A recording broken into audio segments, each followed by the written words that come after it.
Mes amis, je voudrais vous raconter une histoire. La Gemara nous raconte qu'il y avait une fois un monsieur qui a entendu qu'il y avait une belle femme pour, qui demandait beaucoup d'argent pour ses services. Vous avez compris. Et il y avait ce monsieur-là qui a décidé d'aller vers elle. Donc, il arrive, il y avait un secrétaire dehors. Donc, elle encaissait très cher. Donc, il était prêt à payer le prix fort pour avoir des relations avec cette femme-là. C'est une femme qui se faisait payer pour ses services. Donc, il rentre, il voit cette belle femme assise, allongée sur un lit en or. Alors, tout de suite, bien sûr, il était fou d'elle, elle était très belle. Il va vers elle et lui dit déshabille-toi. Et la Gemara, le Talmud, il raconte que ce monsieur-là, il s'est déshabillé. Et au moment qu'il s'est déshabillé, il devait enlever son talit katan, son tzitzit. Et dès qu'il a vu le tzitzit, tout de suite, il saute du lit, il se sauve. Il prend ses vêtements, il se sauve. La femme était un peu vexée. Qu'est-ce qu'elle fait? Elle se ravit, elle court derrière lui, elle l'attrape. Il lui dit: pourquoi tu t'es sauvé? Mais tu as payé. Pourquoi tu es moche? Il dit: non, tu es très belle, j'ai rien à te dire, mais je ne connais pas. Elle lui dit: mais comment? Pourquoi tu ne connais pas? Quoi, tu es impuissant? Il lui dit: non. Le bon Dieu nous a donné une mitzvah qui s'appelle tzitzit, et c'est écrit dans la Torah, lorsqu'on voit le tzitzit, on se rappelle qu'il y a un Dieu qui nous a donné des mitzvot.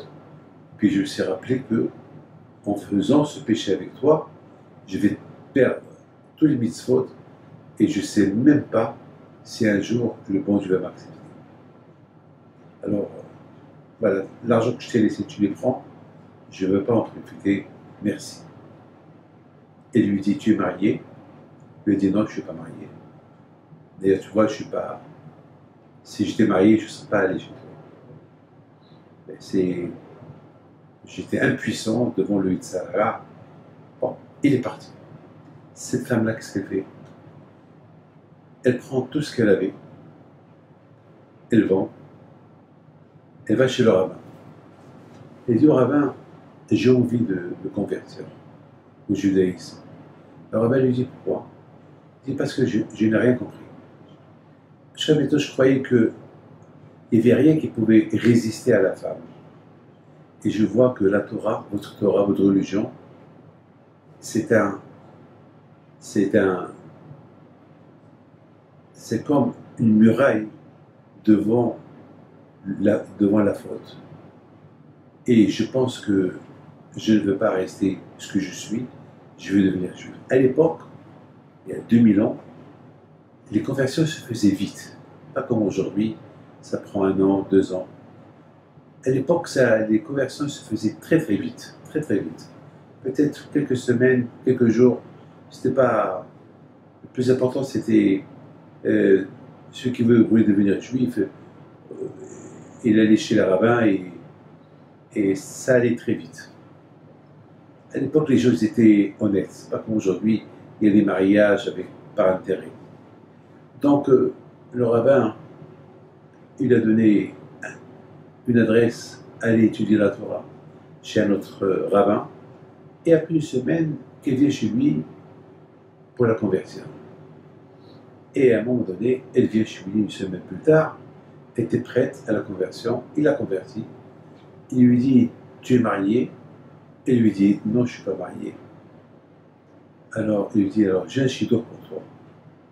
Tout de suite, qu'est-ce qu'il fait? Sachant avec qui cette femme-là, à cause de qui cette femme voulait devenir juif, à cause de l'histoire qui s'est passée auparavant avec un juif, il appelle le juif, il vient chez lui, il lui dit: dis-moi, tu n'es pas toujours marié? Il dit: non, Rabbi, ça fait. Il dit: dis-moi, c'est vrai, il y a quelque temps, il y a 1 semaine, 2 semaines, tu as été chez une femme et tu allais avoir des relations avec elle, et à un moment donné, lorsque tu t'es déshabillé, tu as vu ta talit et tu t'es sauvé. Il dit, oui, Rabbi, qui te l'a dit? Comment tu sais? Il dit, bon, qui tu penses cette femme? Il dit, pas du tout, cette femme, elle est goya, elle n'est pas juive, et c'est une fille de la rue, et non, non, non. Mais si je te présente une femme comme elle, belle comme elle, juive, tu acceptes? Il dit, Rabbi, elle est religieuse? Il dit, oui, elle est religieuse. Elle voudra de moi, et pourquoi pas? Il dit, tu restes, j'attends. Le rabbin se lève, il appelle la convertie, il la fait rentrer dans la chambre. Dès que le juif il la voit, il voulait se sauver. Le rabbin l'arrête, il a dit non. Avant, elle n'était pas juive, elle était une fille de rue. Maintenant, elle s'est convertie, elle vient de naître, c'est une autre femme. Voilà.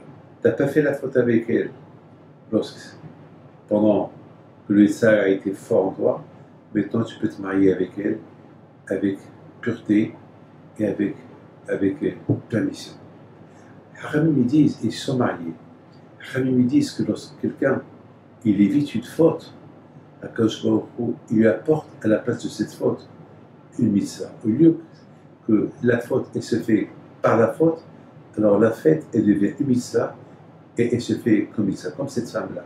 Au lieu comme ce monsieur, lui qui va avec cette femme par la faute, voilà, il a été avec elle par mitzvah et s'est converti, et voilà. C'est-à-dire que lorsque quelqu'un il veut voler, il ne vole pas, alors il lui donne à la place quelque chose de bien à faire. Et, mes amis, demain je raconte une super belle histoire. Mes amis, voilà ce qu'un talit il peut faire. Parce que le talit, il rappelle la personne qui est Hachem. Il est bleu, tu vois le ciel, il est bleu, et derrière le ciel, il y a Hachem, assis sur son trône céleste, qui est bleu. Ça te rappelle qui est Hachem, ça te connecte avec lui, et voilà. qu'Hachem vous protège avec la